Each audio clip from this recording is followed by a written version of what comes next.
The situation at the top of Virginia politics is now a mess by any standard. All three statewide elected leaders now embroiled in scandals. Attorney General Mark Herring revealed that he too dressed in blackface as a young man. Governor Ralph Northam, made a similar confession after a racist picture was discovered on his medical school yearbook page. Herring says he wore brown makeup and a wig back in 1980 to look like a black rapper during a party at the University of Virginia. The Attorney General had urged the governor, you might recall, to resign last week. On yet another front this evening, the man who would replace Northam is accused of sexual assault. The woman accusing Lieutenant Governor Justin Fairfax has now come forward. Our Mark Valerio is he's right here in the studio now. Copy says newsroom. He joins us with more on the Lieutenant Governor's accuser. Mike? Well, Bruce, it's a busy day. We can forgive you right there. Bruce, of course, she went public with her name today. It's Dr. Vanessa C. Tyson, who we want to tell you about. So let's put on your screen the statement that she released earlier today, just a few hours ago. You can see it right there. Saying in 2004 that a romantic encounter with Justin Fairfax, our current Lieutenant Governor, turned into a traumatic incident. Forced oral sex, she's saying right there. It was something that she told friends about when the Me Too movement began in October 2017. But Fairfax says this is all untrue, and as luck would have it, we know a professor in Richmond for years who has also known this accuser, and he says that she is credible, convincing, and carries herself with the utmost integrity. This is not something that she is seeking to do for any particular gain. She has no interest in politics.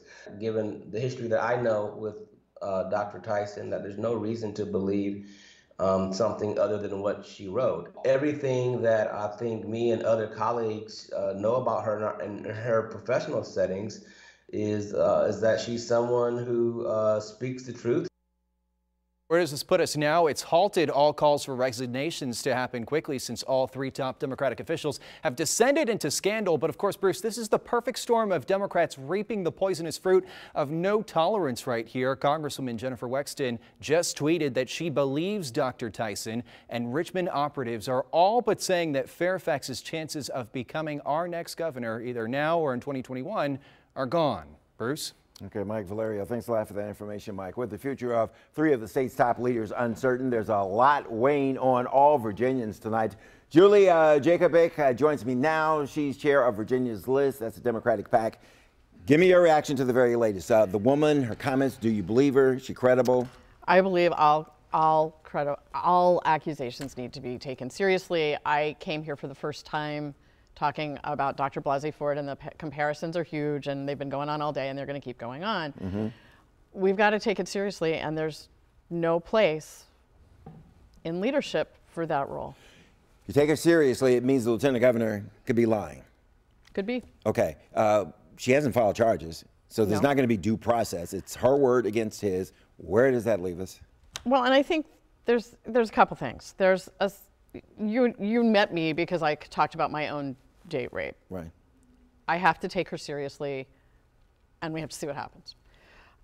When we talked on Monday, I get to come here really with two hats on. One is a political one, trying to help get women elected in the state of Virginia, where the last woman elected to statewide office was elected 2 years after Ralph Northam's incident in med school. 1986 is when Mary Sue Terry was elected.